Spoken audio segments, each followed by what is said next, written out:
من ساعة ما اتجوزت أنا والحاج وكل سنة يوم الوقفة في نفس الميعاد، في العيد الكبير وفي العيد الصغير أنا والحاج بنبقى واقفين على الطلاق.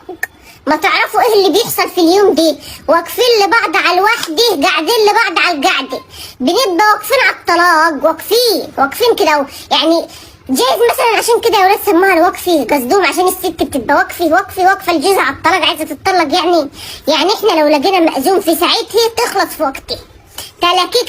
تلاكيك على اي حاجه في الدنيا، يعني ممكن اتنين يروحوا يتطلقوا عشان صحن شرب ونفخ وشتايم، ونفتكر بقى كل مقاس العمر اللي فات، وهين علينا ننكم لبعض، ماشيين اللي بص بعد كده بصغر عينين، بيرجدوا لبعض، هين عليهم بيحطوا في بعض بكراسي الانتريه، واحد رايح واحد مقابله بيصغر. انا ما بدورش على حل المشكله دي عشان يعملهاش حل على مدى كل العصور، انا عايز اعرف السبب ايه؟ ليه هو في اليوم دي بيشوف ام لهب وهي بتشوف ابو جهل؟ يعني هين عليها تقول له عبد غرابه عك الاغنيه بتاعت كفار قريش دي، تحس ان هم شايفين بعض شابطين في بعض على اي حاجه، وعينهم بتطج شراب، عايزين ينتقموا من بعض، ما تعرف شايفين بعض قرود، ما تفهمش فيه ايه.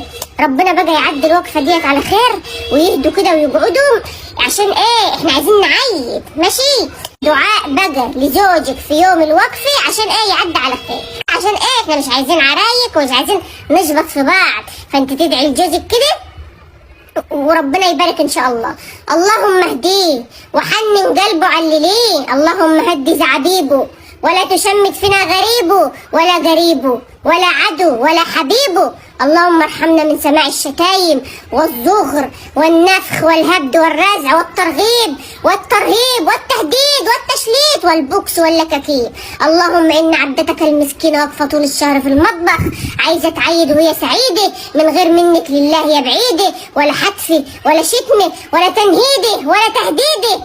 اللهم ارحمنا وارحم كل نساء المسلمين من عركة الوقفة ورزعة الكفة وصوت التفة. اللهم عد بكرة على خير على كل نساء المسلمين واسترها معاهم ويباتوا كده في امان يا رب. عد بكرة على خير يا رب من غير عرايق.